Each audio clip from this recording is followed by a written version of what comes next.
16장 어떻게 죄를 죽일 것인가 2. 로마서 8장 10절부터 17절 말씀. 또 그리스도께서 너희 안에 계시면 몸은 죄로 말미암아 죽은 것이나 영은 의로 말미암아 살아있는 것이니라. 예수를 죽은 자 가운데서 살리신 이의 영이 너희 안에 거하시면 그리스도 예수를 죽은 자 가운데서 살리신 이가 너희 안에 거하시는 그의 영으로 말미암아 너희 죽을 몸도 살리시리라. 그러므로 형제들아, 우리가 빚진 자로 돼 육신에게 져서 육신대로 살 것이 아니니라. 너희가 육신대로 살면 반드시 죽을 것이로되 영으로서 몸의 행신을 죽이면 살리니 무릇 하나님의 영으로 인도함을 받는 사람은 곧 하나님의 아들이라. 너희는 다시 무서워하는 종의 영을 받지 아니하고 양자의 영을 받았으므로 우리가 아빠 아버지라고 부르짖느니라. 성령이 친히 우리의 영과 더불어 우리가 하나님의 자녀인 것을 증언하시나니 자녀이면 또한 상속자 곧 하나님의 상속자요 그리스도와 함께 한 상속자니 우리가 그와 함께 영광을 받기 위하여 고난도 함께 받아야 할 것이니라. 이전 설교에서 로마서 8장 12, 13절의 말씀을 보면서 네 가지 질문 중 하나의 답을 해보겠습니다. 12절과 13절은 그러므로 형제들아 라고 말합니다. 여기서 그러므로는 11절에 말하는 영광스러운 진리, 즉 우리 죽을 몸이 죽은 자 가운데서 다시 살아나 하나님의 영으로 말미암아 살아가며 하나님이 본래 창조하셨던 대로 몸과 영혼으로 영원히 하나님을 즐거워하게 되리라는 거대한 진리를 전한 끝에 이어지는 결론입니다. 그러므로 형제들아, 우리가 빚진 자로 돼 육신에게 반역하던 옛자 져서 육신대로 살 것이 아니니라. 우리가 육신에게 대갚아 줄 것은 미움과 싸움뿐입니다. 육신은 우리가 태어나는 날부터 줄곧 우리를 죽이려고 했습니다. 그런 적에게 힘을 실어줌으로써 스스로 멸망을 자초해서는 안 됩니다. 우리는 육신에게 빚을 진 것이 아닙니다. 바울은 13절에서 계속해서 이렇게 말합니다. 너희가 육신대로 살면 반드시 죽을 것이로되 영으로서 몸의 행실을 죽이면 살리니 우리는 육신에게 빚진 것이 없습니다. 하나님의 영에게 모든 것을 빚었습니다. 그분은 부활의 때에 우리를 살아나게 하실 뿐만 아니라 지금도 우리는 오직 영으로서 죄를 이길 수 있습니다. 영으로서 몸의 행실을 죽이면 살리라. 우리는 마지막 부활 생명을 영에게 빚지고 있습니다. 그리고 믿는 자로 부활할 때까지 죄와 싸우는 데 있어서 필요한 인내도 영으로부터 얻었습니다.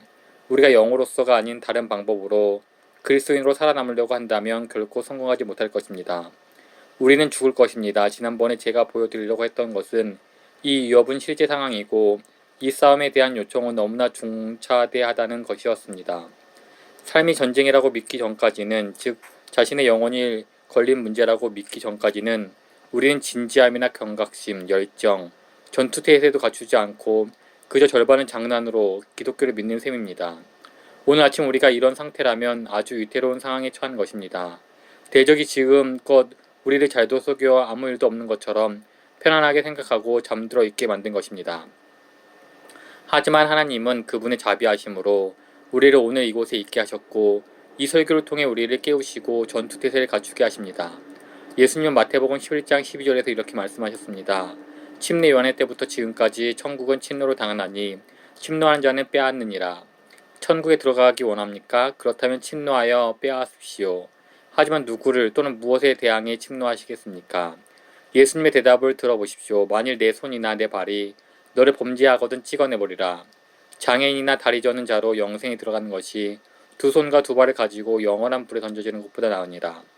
영생을 얻기 원하십니까? 침노하여 취하십시오. 넘어지지 않으시려면 손과 발을 찍어버리십시오. 이것은 우리가 자신의 죄를 가장 급진적으로 공격한다는 뜻입니다. 다른 사람의 죄가 아니라 우리 죄입니다. 이제 이것을 로마서 8장 13절에 대입해 보겠습니다. 영으로서 몸의 행실을 죽이면 살리라. 생명으로 들어가기 원하십니까? 살고 싶으십니까? 전투태세를 취하십시오. 유다처럼 자신을 배반하는 귀와 눈과 혀와 손과 발과 화목해서는 안되며 원수로 여기십시오. 죄의 도구들을 생각하고 그것과 싸우십시오. 몸의 행실을 죽이십시오. 그리스도인의 삶은 치열한 전쟁. 에드 웰치는 그의 책 무덤 안에서의 향연을 쓰는 과정에서 이렇게 말했습니다. 진정한 절제에는 뭔가 사나운 구석이 있다. 절제는 겁쟁이들을 위한 것이 아니다. 그것을 키우고 싶다면 예수 그리스도를 더욱 기뻐할 뿐 아니라 죄는 더욱 미워해야 한다. 통제에서 벗어나려는 욕망을 이길 유일한 태도는 총력전을 선포하는 것이다. 전쟁은 우리의 감각을 더 예민하게 만든다. 잔가지가 부러지는 소리, 잎사귀가 바스락거리는 소리에도 공격태세를 취한다. 기침 소리만 들려도 방아쇠를 잠길 준비를 한다. 여러 날 잠을 못 자도 계속 깨어 있을 수 있다. 진짜 그리스도인의 삶에는 은근히 드러나는 과격함이라는 성향이 있습니다. 하지만 누구를 또는 무엇을 대항한 과격함입니까? 다른 사람은 아닙니다. 죄와 화목하려고 하고 안전하다고 생각하며 안주하려고 하는 우리 자아 안에 있는 모든 충동들에 대한 과격함입니다. 우리 안에 있는 모든 욕망과 음식 또는 카페인, 설탕, 초콜릿, 술, 포르노, 돈, 사람들의 칭찬, 다른 사람의 인정, 권력, 명성에 기웃거리는 모든 욕망들에 대해 격렬하게 맞서는 것입니다. 인종차별로 기울고 불의와 가난과 낙태에 대해 무관심한 우리 영혼 안에 있는 모든 충동들에 대한 과격함입니다. 기독교는 그저 안일하게 이 세상과 화목하며 그런대로 살아가면 되는 그런 종교가 아닙니다. 영으로서 자기 몸의 행실을 죽이면 살 것입니다. 기독교는 전쟁입니다. 우리의 제약된 충돌들과의 싸움입니다. 따라서 오늘 아침 이에 대해 조금 더 살펴보겠습니다. 이전에 다루지 않은 질문이 세 가지 있다고 말씀드렸습니다. 1. 우리가 죽여야 할 몸의 행실은 무엇입니까? 2. 그것들을 죽인다는 것은 무슨 의미입니까? 3. 영으로서 그것을 한다는 의미는 무엇입니까? 우리가 죽여야 할 몸의 행실은 무엇인가? 바울은 여기서 이미 로마서 6장에서 했던 말을 다시 하고 있습니다. 그러니 6장으로 돌아가면서 몇 가지 기억을 되살려 보겠습니다. 로마서 8장 13절 말씀을 더욱 분명히 주는 세 구절을 살펴보겠습니다. 먼저 로마서 6장 13절입니다. 또한 너희 지체를 불의의 무기로 죄에게 내주지 말고 오직 너희 자신을 죽은 자 가운데서 다시 살아난 자 같이 하나님께 드리며 너희 지체를 의의 무기로 하나님께 드리라. 그렇다면 우리가 죽여야 할 몸의 행실은 무엇입니까? 우리 몸이 불의의 무기가 될 때 하게 될 행동들입니다. 이런 일이 일어나기 전에 먼저 죽여야 합니다. 두 번째 로마서 6장 12절입니다. 너희는 죄가 너희 죽을 몸을 지배하지 못하게 하여 몸의 사욕에 순종하지 말고 죽을 몸이 죄에 의해 지배에 당해 몸의 사욕에 순종할 때 그때 거기서 우리는 죽여야 할 몸의 행실들을 보게 됩니다. 세 번째로 로마서 6장 6절입니다. 우리가 알거니와 우리의 옛사람이 예수와 함께 십자가에 못 박힌 것은 죄의 몸이 죽어 다시는 우리가 죄에게 종노릇 하지 아니하려 함이니 이 구절은 몸의 약한 행실을 죽이는 것에 대해 가장 중요하면서도 가장 두드러진 기독교의 진리를 상기시켜 줍니다. 즉 오직 믿음으로 예수 그리스도와 연합할 때 우리는 이미 죄에 대해 죽고 하나님에 대해 사는 것이고 몸의 행실은 죽이면서 그리스도 안에 있는 존재답게 실제로 변해가는 것입니다. 우리 옛자가 십자가에 못 박힌 것은 죄의 몸이 죽기 위해서였습니다. 그리스도가 죽으셨을 때 우리가 믿음으로 그분과 연합되어 있다면 그분 안에서 우리도 죽었습니다. 또한 우리가 그분과 함께 죽었기 때문에 몸의 악한 행실을 죽임으로써 이 죽음을 보여줄 수 있습니다. 우리는 이미 승리를 얻었으므로 죄와 싸워 이길 수 있습니다. 그분은 소멸된 죄의 권세를 부수십니다. 우리가 그리스도 안에서 죽었을 때 이미 죽임당한 죄만 우리는 죽일 수 있습니다. 이것이 기독교입니다. 도덕적으로 자기를 향상시키는 것이 기독교가 아닙니다. 따라서 로마서 8장 13절에서 말하는 몸의 행실은 무엇인가 이에 대한 답은 죄나 욕망이나 불의의 유혹을 받아 하게 되는 행동들입니다. 죄는 행위보다 더 깊습니다. 행위는 죄의 도구입니다. 그리고 그것이 대적의 편으로 넘어가서 우리 몸에 뭔가를 하려 할 때 우리는 그 행위를 죽여야 합니다. 그러면 우리 자신과의 이 싸움에서 배신자는 죽게 됩니다. 죽인다는 것은 무엇인가? 몸에 제약된 행실들의 숨통을 조이는 것입니다. 생명선인 혈관을 잘라내는 것입니다. 몸의 행실들은 어딘가에서 나옵니다. 예수님은 말씀하셨습니다. 입에서 나오는 것들은 마음에서 나오나니 이것이야말로 사람을 더럽게 하느니라. 마음에서 나오는 것은 악한 생각과 살인과 간음과 음란과 도둑질과 거짓 증언과 비방이니 이런 것들이 사람을 더럽게 하는 것이요 씻지 않는 손으로 먹는 것은 사람을 더럽게 하지 못하느니라. 제약된 행동들은 혈관으로 연결되어 있는데 그 혈관을 반드시 잘라야 합니다. 다른 말로 하면 몸의 행실들을 야기하는 마음의 상태가 있습니다. 이것이 중요합니다. 문자 그대로 손을 잘라내고 눈을 빼라는 말이 아닙니다. 그렇게 해봐야 아무 유익이 없습니다. 단 그 정도로 마음을 독하게 먹어야 한다는 말입니다. 나쁜 뿌리를 잘라냄으로써 나쁜 열매를 죽이는 것입니다. 무엇이 몸의 행실에서 나온 나쁜 뿌리입니까? 로마서 8장 7절에서 확인할 수 있습니다. 육신의 생각은 하나님과 원수가 되나니 이는 하나님의 법에 굴복하지 아니할 뿐 아니라 할 수도 없습니다. 죽여야 할 몸의 행실의 뿌리는 하나님과 원수가 되어 하나님의 법에 굴복하지 않고 굴복할 수도 없는 육신입니다. 13절입니다. 너희가 육신대로 살면 반드시 죽을 것이로되 육신 여기서 가장 큰 대적입니다. 그리고 그것이 대적인 이유는 하나님께 불순종하고 적대적이기 때문입니다. 육신은 하나님을 좋아하지 않고 하나님으로부터 할 일을 듣고 싶어 하지 않습니다. 따라서 이 적대감이 만들어내는 몸의 행실들을 죽이기 위해서는 연결된 혈관을 잘라야 합니다.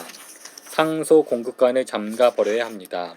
거기서도 더 이상 피가 흐르지 않게 해야 합니다. 하나님을 거부하는 불순종과 적대감이라는 뿌리를 잘라냄으로써 몸의 행실에 따라 행하기 전에 없애야 합니다. 영으로서 그것을 한다는 의미는 무엇인가? 이에 대해서는 각각 다른 성경 말씀을 참고해 세 단계로 답해 보겠습니다.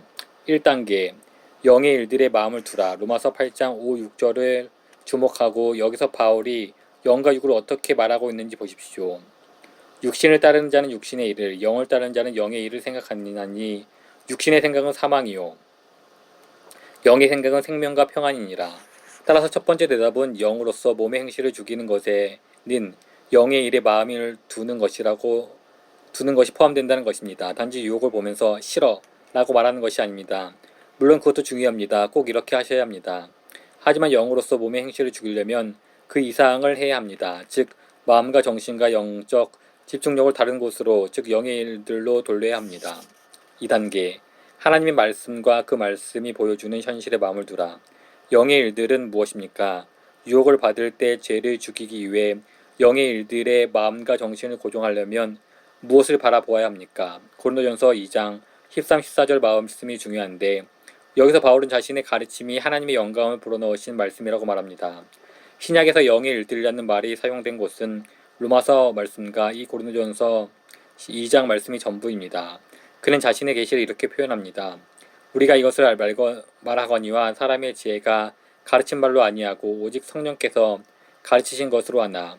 육체에 속한 사람은 하나님의 성령의 일들을 받지 아니하나니 이는 그것들이 그에게는 어리석게 보이며 또 그는 그것들을 알 수도 없나니 그러한 일은 영적으로 분별되기 때문이라. 따라서 여기서 성령의 일들은 사도들이 선포한 하나님 말씀입니다. 로마서 8장 5절에서 영을 따르는 자는 영의 일을 생각하나니 라고 말할 때 바울이 의도한 바는 하나님 말씀과 그 말씀마다 가리키는 실체들을 마음에 두었다는 것입니다. 이것은 성령의 일들로 육에 속한 사람은 거부하고 영에 속한 사람은 받아들입니다. 따라서 영으로서 몸의 행실을 죽이는 것은 영의 일들의 마음을 두는 것입니다. 즉 지금 살펴본 것처럼 하나님으로부터 영감을 받은 사람들에 의해 선포된 하나님 말씀과 그것이 가리키는 실체를 받아들이는 것입니다. 이것이 특히 중요한 이유는 하나님의 말씀을 에베소서 6장 17절에서는 성령의 검으로 부르기 때문입니다. 검은 죽이는 데 사용됩니다. 그리고 그것이 로마서 8장 13절에서 우리가 영으로서 하려는 일입니다. 영으로서 몸의 행실을 죽이십시오. 즉 영의 일들의 마음을 고정시키십시오. 마음과 뜻을 다해 하나님의 말씀을 환영하고 받아들이십시오. 죄를 죽이는 가장 치명적인 무기인 성령의 검을 드십시오. 3단계 율법의 행위가 아닌 듣고 믿음으로써 그렇게 하라. 하나님 말씀을 통해 성령의 능력으로 죄를 죽이기 위해 우리가 실제로 한 일은 무엇입니까? 갈라디아서 3장 5절에서 그 답이 분명히 나와 있습니다. 너희에게 성령을 주시고 너희 가운데서 능력을 행하시는 이의 일이 율법의 행위에서냐 혹은 듣고 믿음에서냐. 율법의 행위가 아닌 듣고 믿음을 통해 성령이 우리에게 강력하게 역사하여 죄를 죽이게 됩니다. 바울은 믿음으로라고 말하지 않고 듣고 믿음이라고 말한 이유는 무엇입니까? 믿음이 듣고 받아들이고 포용한 것은 들려진 것, 즉 죄를 죽이는 성령의 검인 하나님 말씀임을 강조하기 위해서입니다. 하나님 말씀이 어떻게 죄를 죽입니까? 이 부분은 다음 설교 시간에 다루겠습니다. 단 오늘 설교를 통해 꼭 기억해야 할 것은 유혹이 다가올 때 아주 단호하고 강력하게 싫어 라고 말할 뿐 아니라 하나님 말씀을 바라보아야 한다는 사실입니다.